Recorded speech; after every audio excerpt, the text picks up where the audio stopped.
Hey, I'm Amy McClelland, or her avatar at least. I wanted to tell you about an upcoming concert that we'll be doing in Birmingham, Alabama, which will be for piano trio.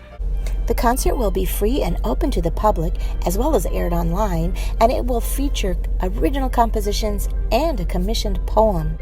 And we're hoping that you'll want to be a part of this project and help support modern-day musicians, composers, and poets with your financial assistance. So I'll be playing the piano part, and there'll be some amazing musicians from the Alabama Symphony Orchestra playing the violin and cello.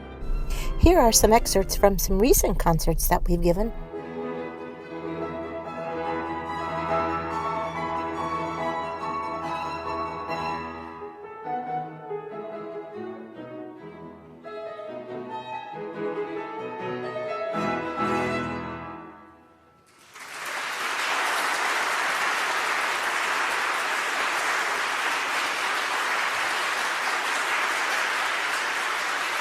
And here's an excerpt from a concert featuring the violinist who will be performing.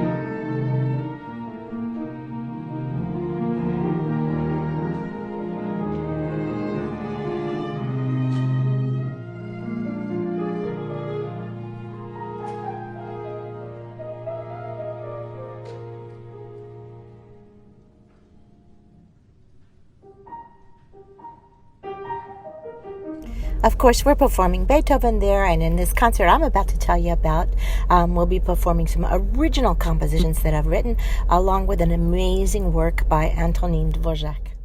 But we were trying to find another piece or a set of pieces that would be a little more lighter in nature.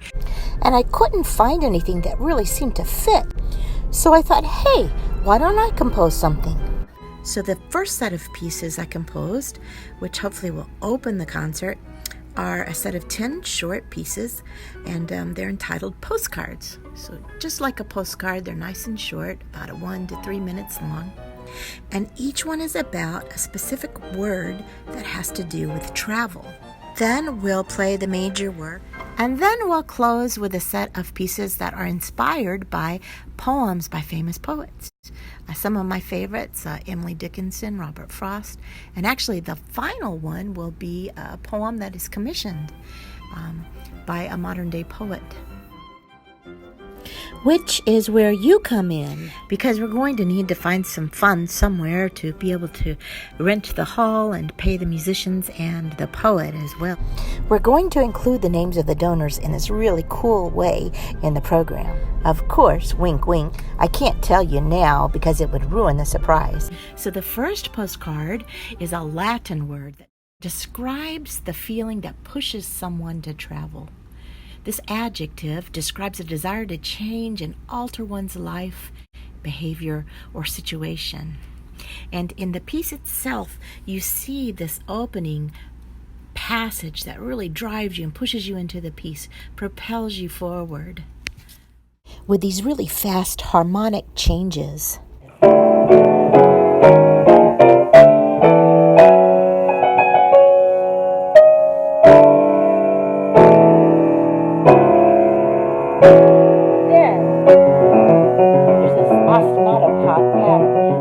Repeating this perpetual motion kind of thing, like almost like a train, the wheels on a train going.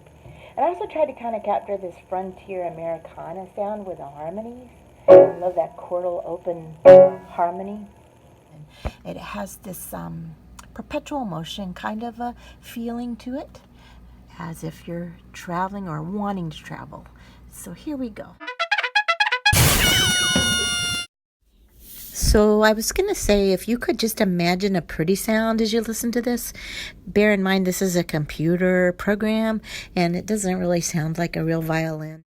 In fact, it sounds like a harmonica or a duck or something being killed. But anyway, imagine musical playing, expressive, beautiful tones, a Stradivarius, and some dynamics if you can.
So the second postcard is or saudade.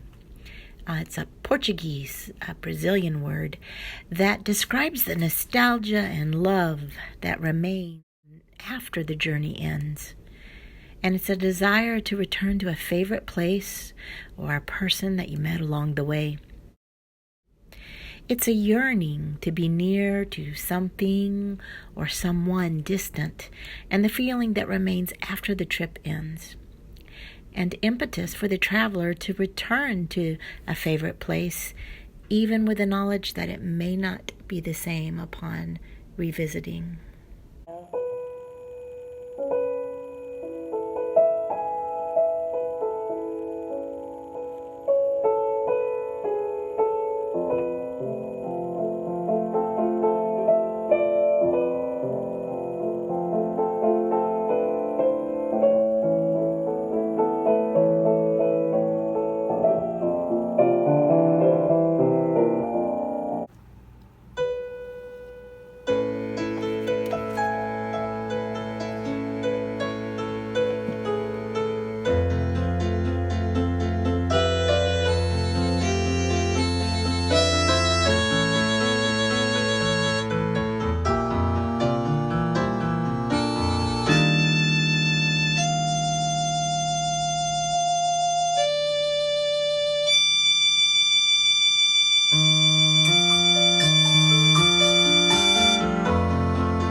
So the third postcard, resfeber, is a Swedish word which describes the restless race of the traveler's heart before the journey begins, when anxiety and anticipation and thrill are all tangled up together. Here's me when I was around 6 years old. I flew to Sweden that summer with my dad to see my aunts and uncles, and my farmor and farfar, my grandparents and cousins. Well, I was so excited the night before that I couldn't sleep at all because I kept trying to imagine what it was going to be like to fly in the plane. I was so excited. So I tried to capture that ecstatic joy of Christmas morning.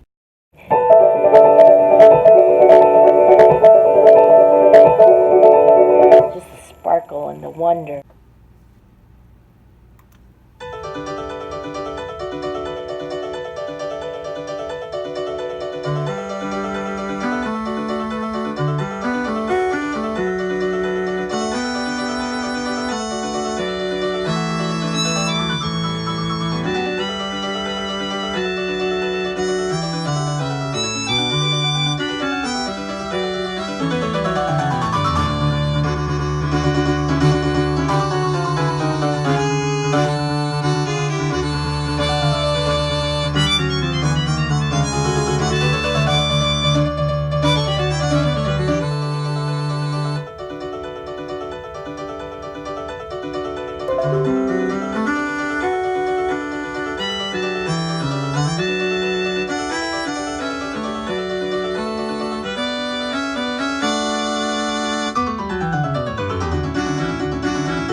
Yokomeshi is the fourth postcard, and it's this wonderful Japanese word that describes that truly unique kind of stress that you experience when speaking in a foreign language, or that you can experience. Meshi literally means boiled rice, and yoko means horizontal. So putting them together, it means a meal eaten sideways. But if you listen closely, you'll hear snippets of Frere Jacques. But you'll hear it in a very distorted way, just like when you're in another country trying to figure out what they're saying. Like, are they doing Frere Jacques? And then meanwhile, these guys, the violin and cello, are going to hold this long note and try to hide their bow changes, so it just seems like one continuous sound. But sometimes you're going to hear this tune, Frere Jacques, like turned upside down, which reflects another aspect of this amazing, untranslatable word, this Japanese word, because normally, or sometimes, their language is written vertically, whereas other languages are written horizontally.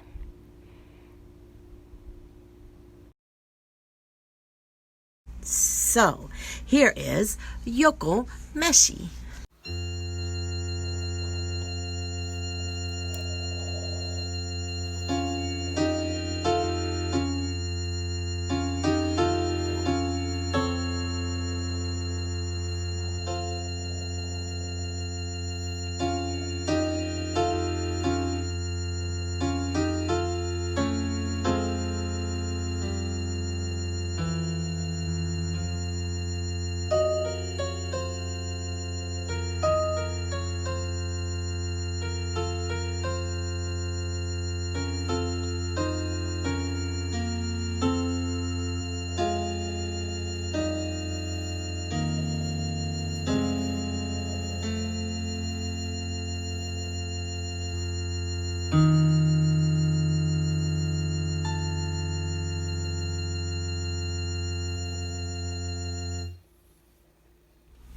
The fifth postcard is a German word. Fernweh. And it literally translates to far sickness or distance sickness versus another word which means homesickness. It describes a feeling that's even stronger than wanderlust. While someone with wanderlust might sit at home happily dreaming about all the places they could visit, Someone with this would feel a deeper sense of longing and a sort of homesickness, but for distant lands. It opens with this very forlorn sounding cello part. Stark, that's the only thing playing. If you hear a weird snuffle noise, that's my pug down here misbehaving. He's just such a naughty boy. Maybe you could picture him when you hear this. So here we go.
The sixth postcard Trouvaille. is a French word that describes a chance encounter with something wonderful.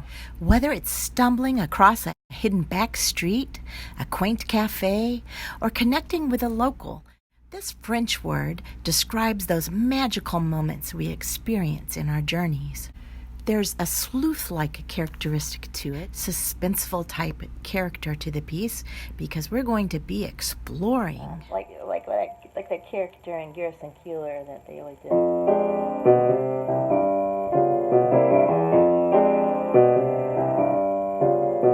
So here is Trouvaille.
Any guesses as to how to pronounce this 7th postcard? This Swedish word? Anyone? Okay, even though my dad was Swedish, this totally calls for a Google opportunity. Here's what I found on the internet.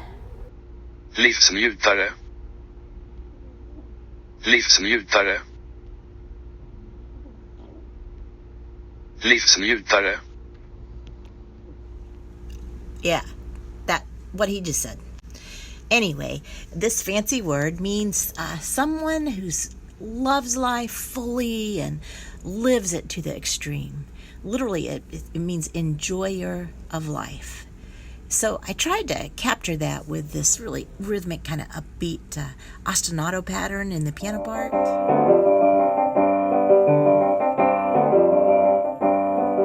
And then a little outburst of joy in the violin and cello.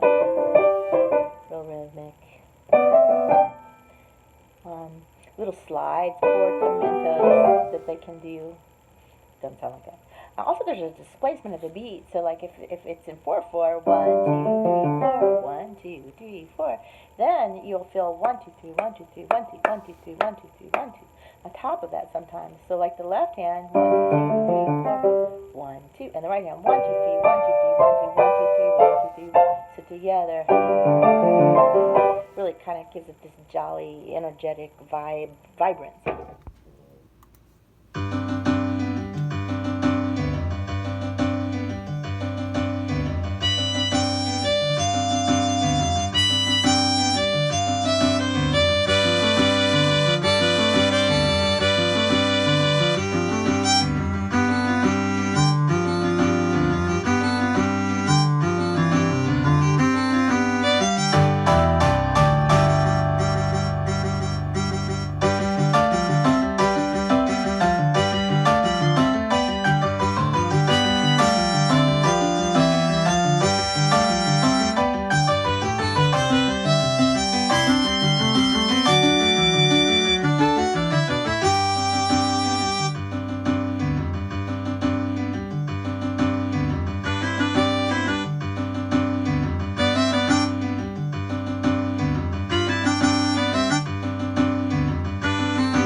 So, have you ever danced the tango?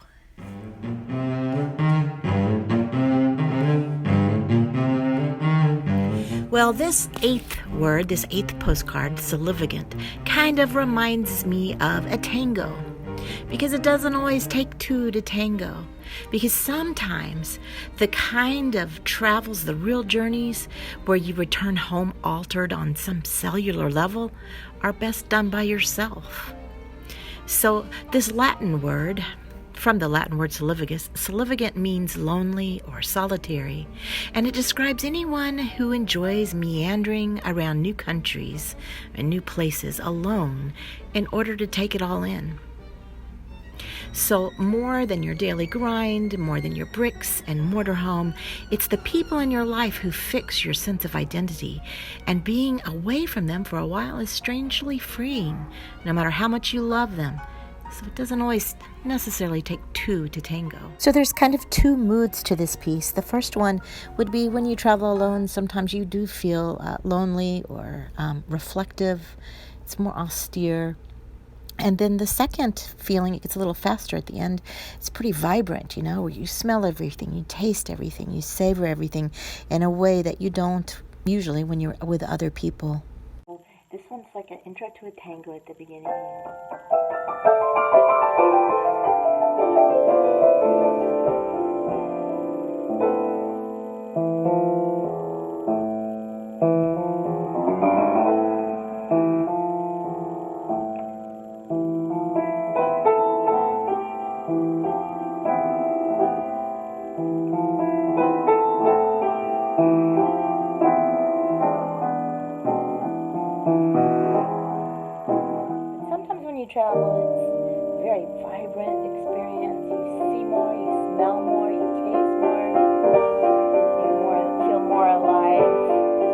there's this change, like an awakening in the middle of the piece, and the tempo picks up.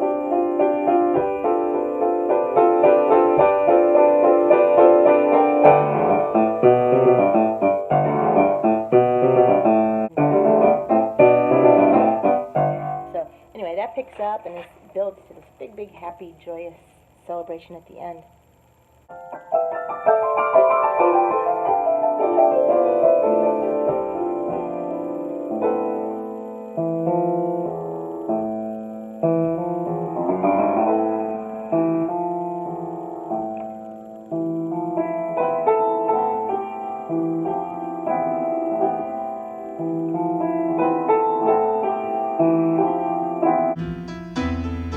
Then the cello comes in.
So have you ever traveled somewhere and seen something that was so fascinating that you were awed to the point where your jaw dropped? It was like that for my husband and I when we first saw the fireworks at Epcot Center. Just amazing. And after a while, we were looking at it, and then we looked at each other, and we're sitting there with our mouths wide open. But this Latin word, numinous, describes an experience that makes you fearful yet fascinated, awed yet attracted. It's the powerful personal feeling of being overwhelmed and inspired. Like if you have a numinous experience at Yosemite National Park, gazing up at El Capitan or at a towering black bear. So I tried to capture that magic. Sound, openness, by having one hand really high and one really low. And then the open chords. Instead of having closed chords, they're opened up, so it's real expansive.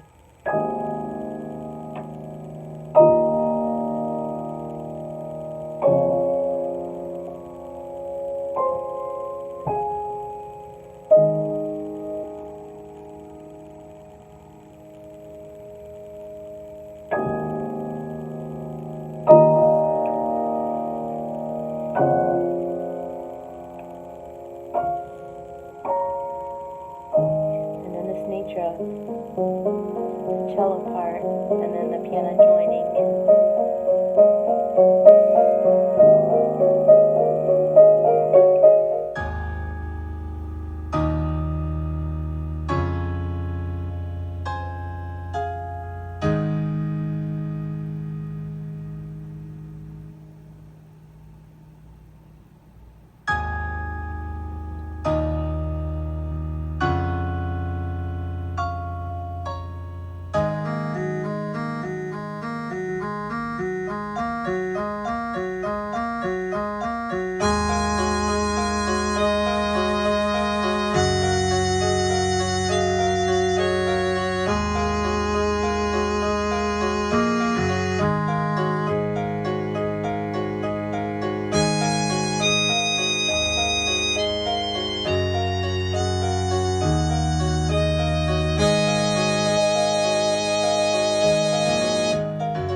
So you might have noticed the reference to one of my dad's favorite Swedish composers, Wilhelm Peterson Berger, at the end there.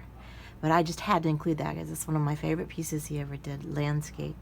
And that's sort of what this is about, are just beautiful landscapes and scenes. So the 10th postcard, quaquaversal, is this really cool Latin word that describes things moving or happening in every direction instantaneously. So we've taken the motives and the melodies from all the previous postcards and woven them together to kind of create this chaotic feeling, which, let's face it, we all have experienced when traveling. But it's like that feeling when you think your passport's in your sock drawer, but it's not, and your flight leaves in 3 hours.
So then we do the amazing Piano Trio number 4 in E minor by Antonin Dvorak. Yeah, I can't pronounce Czech. Hey, that little rolly R thing there, those Czech kids practice for years, so forgive me. But the piece is absolutely gorgeous. So then we would close the concert with a set of pieces based on poems. And the first one would be Emily Dickinson's Forever is Composed of Nows. Not based on, but inspired by the poem. So her poem, this is one of my favorites, 690. Forever is composed of nows. 'Tis not a different time except for infiniteness and latitude of home. From this, experienced here, remove the dates to these. Let months dissolve in further months, and years exhale in years. Without debate or pause or celebrated days, no different from our years, would be Anno Dominis, from Anno Dominis. So the opening harmony, I tried to kind of find something that would be very timeless. And then the division of the beat with 7 notes per beat is also timeless. And then the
So the next poem, it is kind of a cheesy poem, but to me it's very powerful because it brings me to a place in my relationship with Christ that I might not normally be taken to. So first, literally to the crucifixion, so you're there, and also the guilt that, we don't adore him and worship him and follow him as we should, as loyally as a little black dog would. So this poem is The Little Black Dog by Elizabeth Gardner Reynolds, and it goes like this. I wonder if Christ had a little black dog, all curly and woolly like mine, with 2 silk ears and a nose round and wet, and 2 eyes brown and tender that shine. I'm sure if he had, that little black dog knew right from the first he was God, that he needed no proofs that Christ was divine, but just worshipped the ground he trod. I'm afraid that he hadn't, because I have read how he prayed in the garden alone, when all of his friends and disciples had fled, even Peter, that one called a stone. And oh, I am sure that little black dog, with a true heart so tender and warm, would never have left him to suffer alone, but creeping right under his arm, would have licked those dear fingers in agony clasped, and counting all favors but loss. When they led him away, would have trotted behind, and followed him quite to the cross. So this one kind of follows along the poem as well, just like the last one. So in the beginning, it's this kind of little mixed meter depiction of the dog trotting along, and then in comes a more worshipful part where he's adoring Christ and they're praying maybe. And then it gets a little darker and the harmonies change. Pizzicatas enter, and we literally kind of enter into the scene of the crucifixion. Not kind of, this is supposed to be a depiction of that, a musical depiction. So I just hope the violinist is willing to do scratch tones, but just really ugly, horrible sounds there. And at the end, we take a little leave from the poem itself, but it's almost as if, the little black dog's left alone and like, okay, what do we do now? A little bit of a state of bewilderment.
So the third poem is pretty hardcore.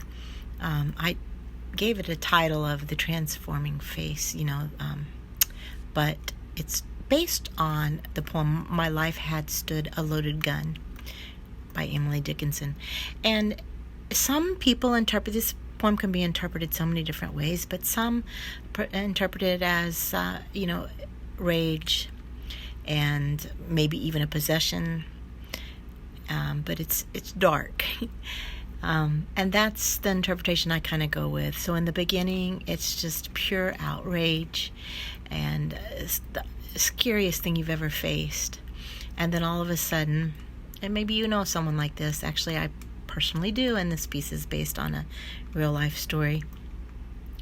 But it was the most terrifying thing I've ever experienced. But the scariest part was actually not when they're screaming and just wild. So even though you fear for your life when they're screaming and going wild, that's actually not the scariest part. The scariest part was when they all of a sudden changed, and their face right in front of you goes to this totally lucid kind of normal, but it's not exactly normal because they've got this kind of crazy look behind the eye, even though they're all of a sudden suddenly, quote, sane.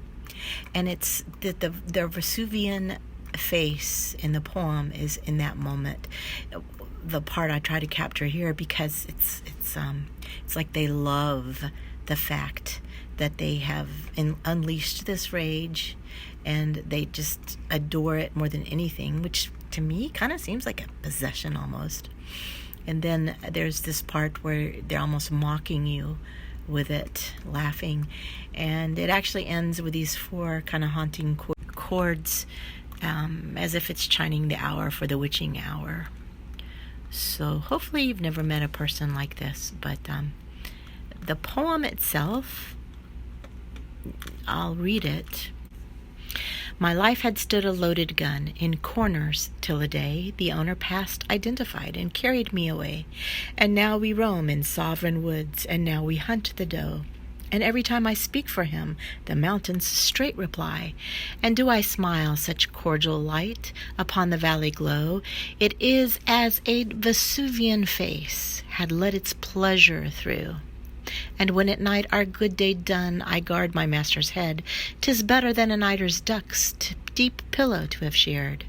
To foe of his I'm deadly foe, none stir the second time, on whom I lay a yellow eye, or an emphatic thumb. Though I than he may longer live, he longer must than I, for I have but the power to kill, without the power to die. So it's a short piece. It's not something I want to dwell on longer than I have to.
And then the next poem, The Sound of Trees by Robert Frost.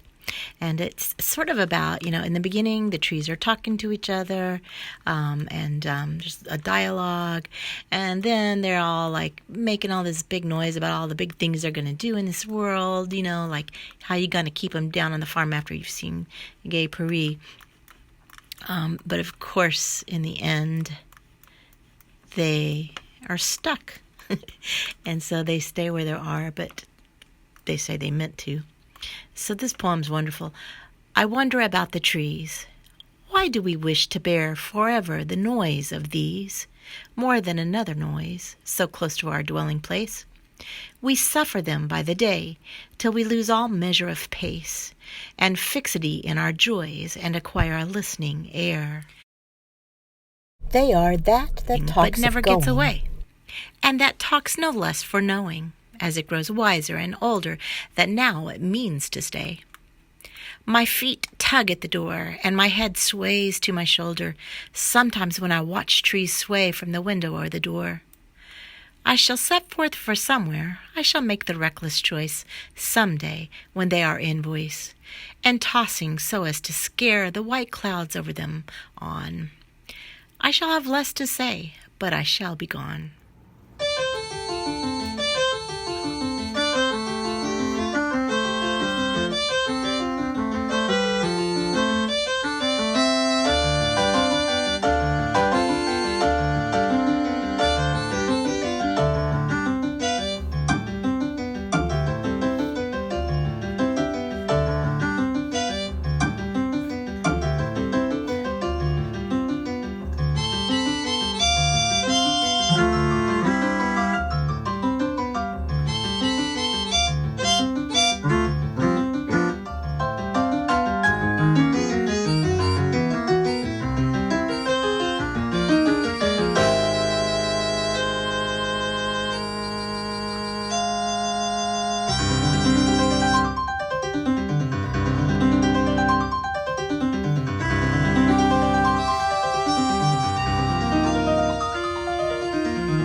So the last poem will actually it'll be commissioned by a modern day poet.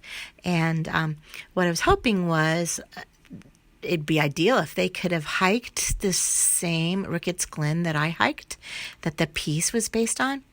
But it has 24 waterfalls and then these treacherous stone steps, that lead you to the next waterfall. And I'm out of shape and a little bit older, so it's pretty tough and challenging for me.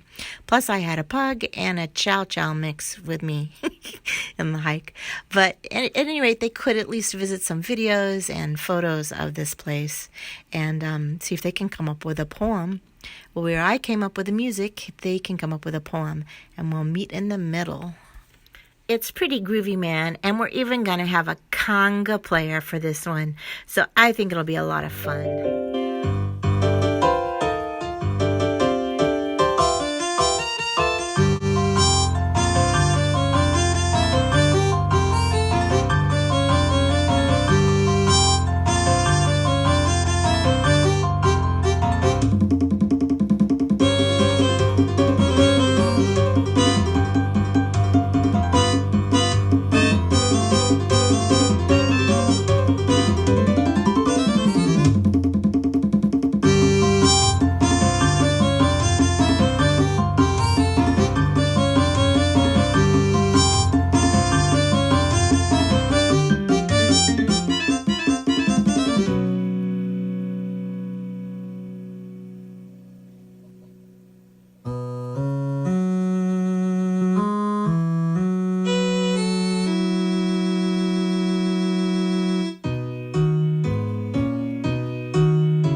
So thanks for listening to this, and I hope maybe I brought you on some fun travels and you heard some cool sounds you like. And we really would appreciate any contribution you can make so that we can bring this show to life. If you let us know your contact info, we can also let you know when the performance date is. But we really appreciate this. And thanks for traveling along.